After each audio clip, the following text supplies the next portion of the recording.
하나님께서 우리에게 주시는 말씀은 욥기 35장과 36장 말씀입니다. 구약성경 796쪽에 있습니다. 우리 먼저 드라마 바이블로 하나님의 말씀 읽고 나누도록 하겠습니다. 제 35장. 엘리후가 말을 이어 이르되, 그대는 이것을 합당하게 여기느냐? 그대는 그대의 의가 하나님께로부터 왔다는 말이냐? 그대는 그것이 내게 무슨 소용이 있으며 범죄하지 않는 것이 내게 무슨 유익이 있겠느냐고 묻지만은 내가 그대와 및 그대와 함께 있는 그대의 친구들에게 대답하리라. 그대는 하늘을 우러러보라. 그대보다 높이 뜬 구름을 바라보라. 그대가 범죄한들 하나님께 무슨 영향이 있겠으며 그대의 악행이 가득한들 하나님께 무슨 상관이 있겠으며 그대가 의로운들 하나님께 무엇을 드리겠으며 그가 그대의 손에서 무엇을 받으시겠느냐? 그대의 악은 그대와 같은 사람에게나 있는 것이요 그대의 공의는 어떤 인생에게도 있느니라. 사람은 학대가 많으므로 부르짖으며 군주들의 힘에 눌려 소리치나 나를 지으신 하나님은 어디 계시냐고 하며 밤에 노래를 주시는 자가 어디 계시냐고 말하는 자가 없구나. 땅의 짐승들보다도 우리를 더욱 가르치시고 하늘의 새들보다도 우리를 더욱 지혜롭게 하시는 이가 어디 계시냐고 말하는 이도 없구나.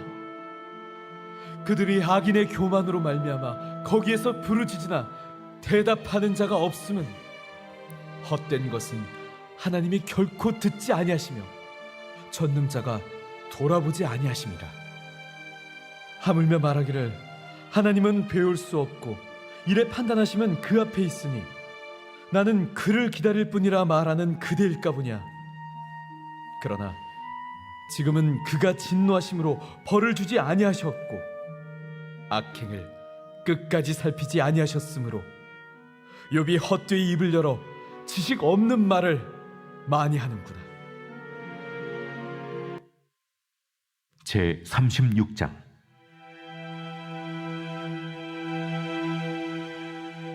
엘리후가 말을 이어 이르되, 나를 잠깐 용납하라.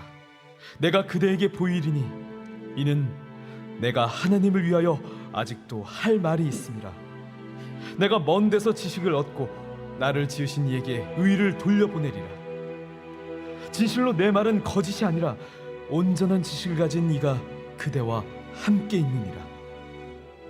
하나님은 능하시나 아무도 멸시하지 아니하시며 그의 지혜가 무궁하사 악인을 살려두지 아니하시며 고난받는 자에게 공의를 베푸시며 그의 눈을 의인에게서 떼지 아니하시고 그를 왕들과 함께 왕좌에 앉히사 영원토록 존귀하게 하시며 혹시 그들이 족쇄에 매이거나 환난의 줄에 얽혔으면 그들의 소행과 악행과 자신들의 교만한 행위를 알게 하시고 그들의 귀를 열어 교훈을 듣게 하시며 명하여 죄악에서 돌이키게 하시나니 만일 그들이 순종하여 섬기면 형통한 날을 보내며 즐거운 해를 지낼 것이요 만일 그들이 순종하지 않으면 칼에 망하며 지식 없이 죽을 것이니라.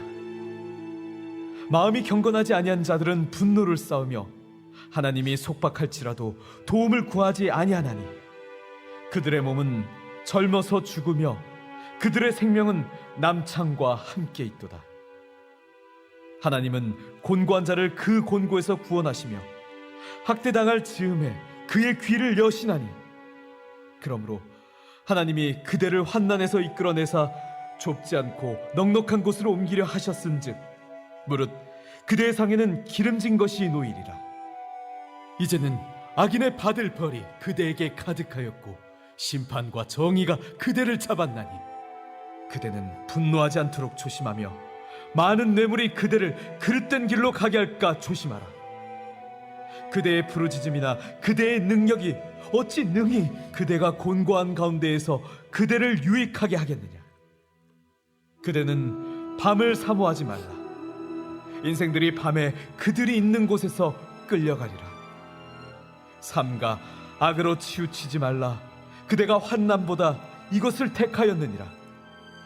하나님은 그의 권능으로 높이 계시나니 누가 그같이 교훈을 베풀겠느냐? 누가 그를 위하여 그의 길을 청하였느냐?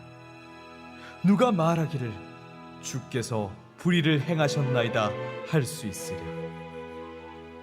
그대는 하나님께서 하신 일을 기억하고 높이라. 잊지 말지니라. 인생이 그의 일을 찬송하였느니라. 그의 일을 모든 사람이 우러러 보나니 먼 데에서도 보느니라. 하나님은 높으시니 우리가 그를 알 수 없고 그의 횟수를 헤아릴 수 없느니라. 그가 물방울을 가늘게 하시며 빗방울이 증발하여 안개가 되게 하시도다. 그것이 구름에서 내려 많은 사람에게 쏟아지느니라. 겹겹이 쌓인 구름과 그의 장막의 우레소리를 누가 능히 깨달으랴? 보라, 그가 번갯불을 자기의 사면에 펼치시며 바다 밑까지 비치시고 이런 것들로 만민을 심판하시며 음식을 풍성하게 주시느니라. 그가 번갯불을 손바닥 안에 넣으시고 그가 번갯불을 명령하사 관역을 치시도다. 그의 우레가 다가오는 풍우를 알려주니 가축들도 그 다가옴을 아느니라. 아멘. 오늘 본문의 말씀은 엘리후가 계속해서 욥에게 이야기하고 있는 장면입니다. 여러분이 계속 살펴보셨던 것처럼 엘리후는 매우 이례적으로 32장부터 37장에 이르는 무려 6장을 할애해서 계속해서 욥에게 대해서 이야기를 하고 있습니다. 특별히 그 중에 오늘은 35장과 36장을 우리가 살펴보게 되는데요. 간단하게 살펴보면 35장에서 보게 되면 엘리후가 말하죠. 2절에서 욥이 스스로를 의롭게 여긴다라고 말하고 3절과 4절 보면 욥이 의롭게 산다는 것, 죄 짓고 않고 살아가는 것이 소용없다고 주장했다라고 이러면서 엘리후가 욥을 반박하고 있는 겁니다. 그러면서 6절부터 8절까지 말씀을 통해서 이런 욥의 행동, 즉 의롭게 사는 것이 무슨 소용이 있고 죄 짓지 않는 것이 무슨 의미가 있겠느냐, 내게 무슨 유익이 있겠느냐라고 말했던 이와 같은 욥의 행동은 악에서 시작된 것이다 라고 정의를 내리고 있는 겁니다. 그리고 나서 9절 이하에서는 이런 사람들이 일컬어 교만한 사람이다 라고 12절에서 말하고, 그런 사람의 특징은 하나님을 찾지 않는다. 여기 보게 되면 여러 가지 표현하죠. 나를 지으신 하나님이 어디 계시냐고 하며 밤에 노래를 주신 자가 어디 계시냐고 말하는 자가 없구나, 이런 형태로 말하면서 하나님을 찾지 않는 악인이라고 욥을 평가하고 있는 겁니다. 그리고 그러다 보니 하나님 또한 그들의 이야기를, 그들의 소리를 듣지 않으신다 라면서 욥이 했던 이야기, 어쩌면 욥이 했던 그 모든 것을 전적으로 부인하고 있는 그런 형색을 우리에게 보여주고 있는 것이죠. 그러고 나서 36장도 비슷한 의미를 말합니다. 앞에서 보게 되면 하나님은 공의의 하나님이시다. 공의의 하나님이란 게 무슨 말이겠습니까? 아무 이유 없이 고난을 주는 분이 아니시다. 분명히 어떤 문제가 있고 잘못이 있기 때문에 그 공의로움으로 판단해서 그분이 우리를 심판하시고 또 우리에게 복 주시는 분이시다 라고 말씀하고 난 이후에 17절 이하에서 보게 되면 그 하나님 앞에서 조심해라 라고 말하면서 욥을 다시 계속해서 권면하는 모습을 볼 수 있게 되는 것이죠. 우리가 35장과 36장의 구절구절을 다 살펴보지 않았지만 큰 흐름은 동일합니다.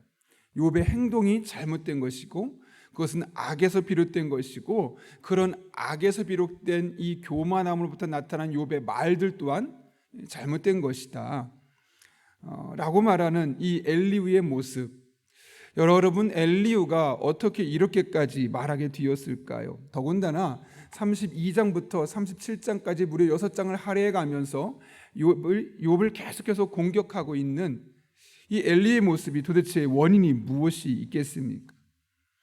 우리는 36장 2절을 통해서 그 원인, 이유를 알 수 있습니다. 엘리후가 뭐라고 말합니까? 1절을 보면 엘리후가 말을 이어 이르되 나를 잠깐 용납하라. 내가 그대에게 보이리니 이는 내가 하나님을 위하여 아직도 할 말이 있음이라. 사실 35장까지만 해도 이미 36장에서 할 말들을, 비슷한 말들을 거미했던 말들입니다.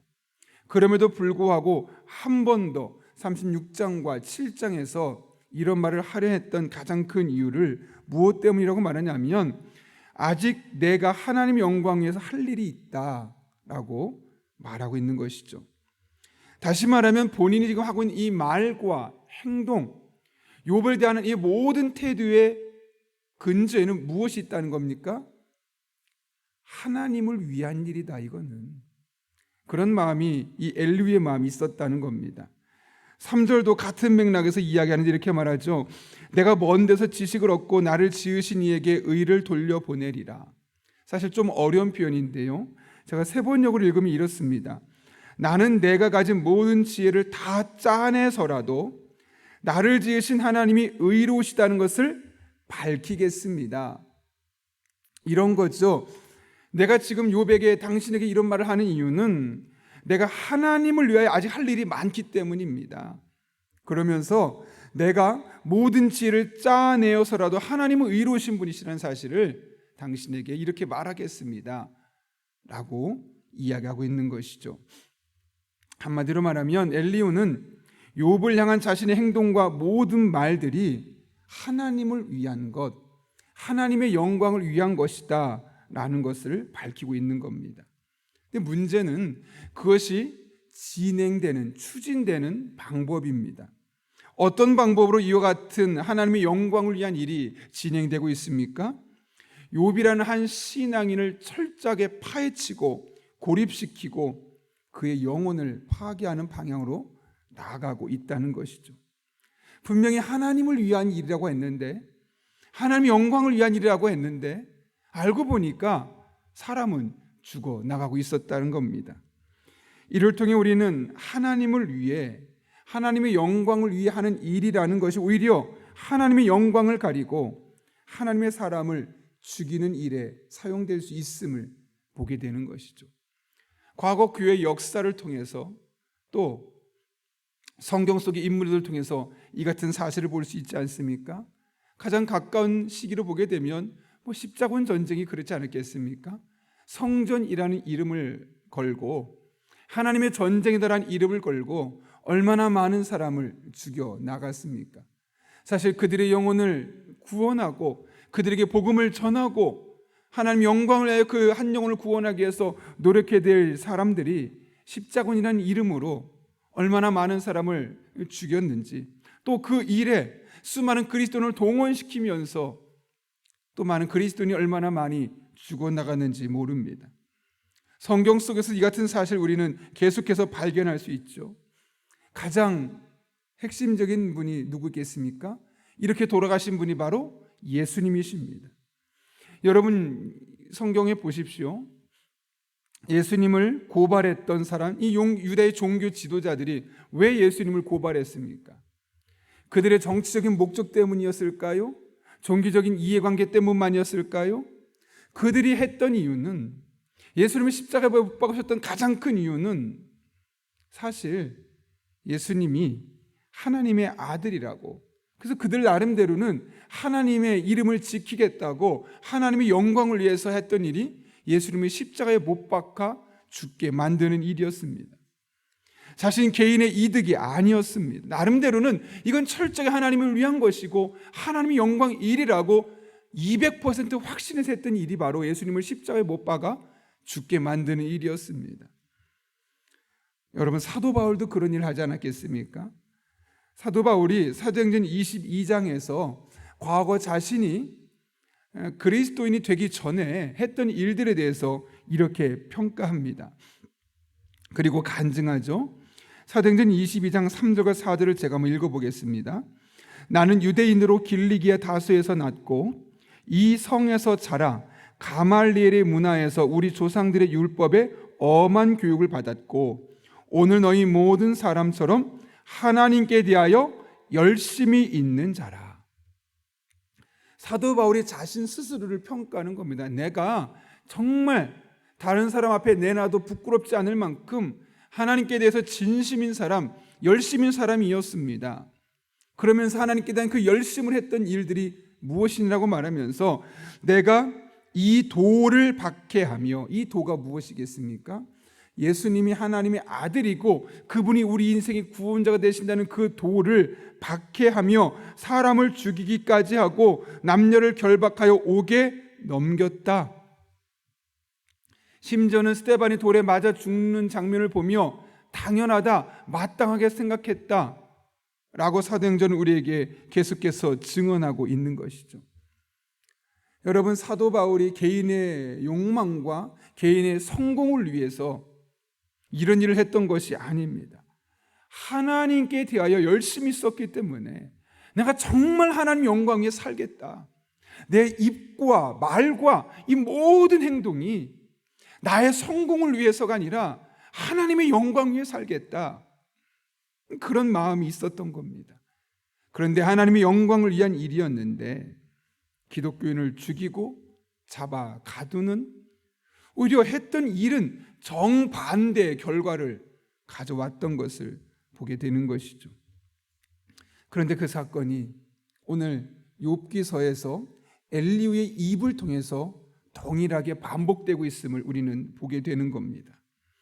여러분, 오늘 사건을 단순히 엘리후 한 사람만의 이야기로 보지 마십시오. 사도 바울 한 사람의 실수로만 보지 마십시오. 유다 종교자들 몇몇 사람들의 만행이다라고만 그 일을 끝내지 마십시오. 이와 같이 계속해서 성경 속에 이와 같은 일을 반복하는 이유가 무엇 때문이겠습니까?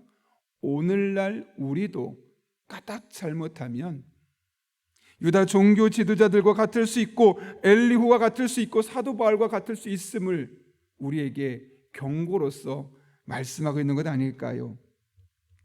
나는 하나님의 영광을 위하여 말한다고 하는데, 나는 하나님을 위하여 행동한다고 했는데 그것이 하나님을 영광을 가릴 수 있습니다. 교회를 위한 일이라고 생각해서 한 행동인데 교회를 해칠 수도 있는 것입니다. 그래서 우리는 이와 같은 삶을 살지 않기 위하여 늘 영적으로 깨어 있어야 하고, 이를 위해서 내가 늘 성령 충만할 수 있게 해달라고, 그래서 하나님의 깊음까지도 통달하시는 이 성령님의 지혜를 통해서 이와 같은 상황을 잘 영적으로 분별해낼 수 있게 해달라고 하나님 앞에 깨어 기도해야 하는 이유가 바로 여기에 있는 겁니다. 그래야 우리는 이 시대를 본받지 아니하고 하나님의 선하시고 기뻐하시고 온전한 뜻이 무엇인지를 우리가 분별해낼 수 있는 겁니다. 그렇지 않으면 우리 또한 하나님을 위한 일이라고 말하는데 바울처럼 될 수 있고 그 수많은 유다 땅의 종교 지도자처럼 될 수 있으며, 오늘 엘리후처럼 이렇게 말로 한 사람의 인생을 폭격해서 일어서지 못하도록 좌절시킬 수도 있는 겁니다. 그러나 우리가 늘 영적으로 깨어있고 성령 충만한 가운데 하나님의 선하시고 기뻐하시고 온전한 뜻을 분별하며 나아가게 된다면 우리는 하나님의 영광을 위해 살 뿐만 아니라 하나님을 위한 일이라고 하는 말과 모든 행동들이 사람을 살리고 교회 공동체를 살리고 그렇게 하나님의 나라를 아름답게 세워가는 일에 사용될 수 있는 것이죠. 여러분, 우리가 새벽마다 나와서 기도하는 많은 기도의 이유가 있을 수 있습니다. 물론 우리 삶에 가장 시급한 문제들을 하나님께 구하는 것, 그래서 우리가 사실 기도에 나오는 것, 그것도 좋은 동기 중에 하나일 수 있습니다. 그러나 그것만이 우리의 기도의 목적이 된다면 사실 웬만큼 살아가는 이 시대 기도하지 않게 되는 것이죠. 그러나 우리가 기도하는 가장 중요한 목적 중에 또 다른 하나는 늘 성령으로 충만해서 영적으로 깨어 있어서 하나님의 선하시고 기뻐하시고 온전하신 뜻을 분별하는 삶을 살기 위해서입니다. 그래서 내가 가정 속에서, 교회 안에서 만나는 사람과의 관계 속에서 이와 같이 하나님의 영광을 위해 살아갈 수 있도록 만들어지게 되어지는 것이죠. 바라기는 이 새벽에 우리가 함께 기도할 때 성령 충만하게 해주시고 하나님의 선하시고 기뻐하시고 온전하신 뜻을 깨달아 내 말과 행동이 가정 속에서 교회 공동체 안에서 혹은 이 사회 수많은 사람과의 다양한 만남 속에서 하나님의 이름으로 폭력을 자행하는 것이 아니라 하나님의 이름으로 영적인 폭행하는 것이 아니라 오히려 사람을 살리고 공동체를 살리고 그렇게 하나님의 나라를 세워가는 저와 여러분 한 분 한 분 될 수 있기를 예수님의 이름으로 축원합니다. 우리 함께 기도하겠습니다. 거룩하신 아버지 하나님, 우리가 하나님의 이름을 위하여 하나님의 영광을 위하여 한다고 생각했던 일들이 어쩌면 하나님의 영광을 가로막는 가장 큰 걸림돌이었음을 깨달을 수 있도록 오늘 말씀 우리에게 주신 것 진심으로 감사를 드립니다. 하나님의 영광을 위한다고만 할 것이 아니라 그 이전에 성령 충만하게 하시고 영적으로 깨어 기도하게 도와주셔서 하나님의 선하시고 기뻐하시고 온전하신 뜻을 분별하여 우리의 크고 작은 행동이 하나님의 마음을 시원케 하고 하나님께 영광 올려드리고 하나님 기뻐하는 삶을 살아낼 수 있는 은혜 한 날 되게 하여 주옵소서. 그렇게 오늘 우리의 가정을 지켜주시고 우리의 믿음의 공동체 가운데 하나님의 영광이 드러나게 하여 주옵소서. 예수님의 이름으로 기도하옵나이다. 아멘.